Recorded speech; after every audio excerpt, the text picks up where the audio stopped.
শহর থেকে জেলায় জেলায় তৃণমূল নেতাদের ঠিকানা থেকে উদ্ধার হচ্ছে সরকারি ত্রাণ সামগ্রী। আর এবার বারুইপুর পুরসভার 2 নম্বর ওয়ার্ডে গোডাউন থেকে সরকারি ত্রাণ উদ্ধার হলো। গুদাম থেকে উদ্ধার হলো প্রচুর পরিমাণে ত্রিপল। তৃণমূলের বিরুদ্ধে জবরদখলের অভিযোগ গোডাউন মালিকের। গোডাউন মালিক অভিযোগ করছেন যে বিজেপি সমর্থক হওয়ায় তার গোডাউন দখল করে তৃণমূল।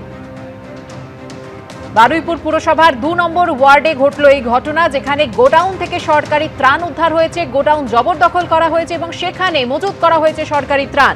কথা বলে নেব আমাদের প্রতিনিধি রঞ্জিত হালদারের সঙ্গে। রঞ্জিত, দেখো সুবর্ণা, যেটা জানা যাচ্ছে এটা বারুইপুর পুরসভার 2 নম্বর ওয়ার্ডের ঘটনা। এক বিজেপি সমর্থক, তার যেটা অভিযোগ, পালা বদলের আগে তার যে গোডাউন আছে সেই গোডাউন জোর করে দখল করে নিয়েছিল।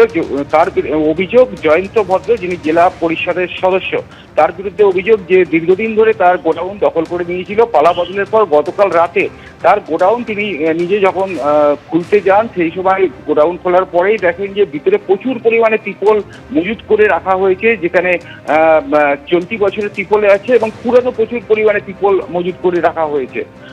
তারপরেই বারুইপুর থানার পুলিশকে খবর দেওয়া হয় এবং সেই ত্রিপলগুলো ইতিমধ্যে উদ্ধার করা হয়েছে। তবে এই ঘটনার পর থেকে জয়ন্ত ভদ্রের কোনো রকম প্রতিক্রিয়া পাওয়া যায়নি, তিনি পলাতক রয়েছে এমনটাই কিন্তু জানা যাচ্ছে।